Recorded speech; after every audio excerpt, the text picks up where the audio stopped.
is someone I first met in 1997 when he served as chairman of the Cuyahoga County Community College Board of Trustees. His exemplary leadership then and his dedicated service now as a member of the New York State Assembly representing the 126th Assembly District and his service as the Assembly's Assistant Minority Leader. Please extend a gracious welcome to the Honorable Gary D. Finch.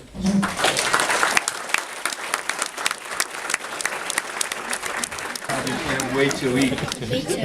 And I'm going to try to get you there as quickly as I can.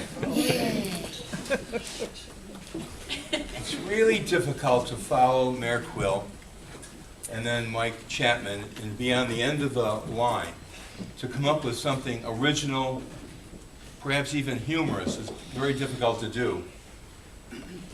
Mayor Quill, I don't mind you calling my office, getting information. In fact, it's an honor for us to be able to give that to you. But they gave you every word of my proclamation tonight. Every word, believe me. And I don't know why you shared it with Mike Chapman. And I can't imagine anyone here wanting to hear it for a third time. But anyway, I have a proclamation here. Then when I walked in earlier this evening, and Bill, you did a great job as the dean of the college. He's an authority on education and known all over the country. So, Bill, great for you to be here tonight. We appreciate everything you've done, and I personally appreciate everything you did at the college when I was there. Of all the things I've ever been involved with, from a community service point of view, I always felt it was what I did on that board at the college was the most beneficial and rewarding. So I appreciate all you've done, and Eli, wherever you are, Eli, and what you've done for this organization is superb. Nice to have the superintendent of schools here as well.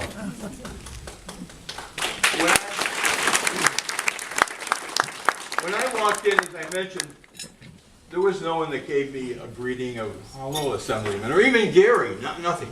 But they said, is Marcia with you? Is Marcia with you? And it was asked by 4 or 5 different people. And I assured her that she would be here, and there also was a little story about why we weren't in the same car tonight.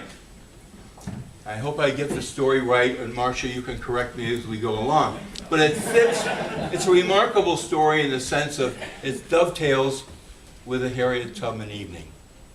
This afternoon in our office, and I learned this as Marcia was trying to get ready and get out the door, she was telling me that a woman called her from California and asked Marcia to go down and buy some roses and bring those flowers to Harriet Tubman's grave.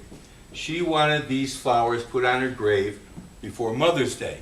Now, if I'd known earlier, I would have said Mother's Day is Sunday, Marcia. You have another day to do this. But Marcia spoke to this lady on the phone. She wanted those flowers brought there, and she wanted this note put on the flowers.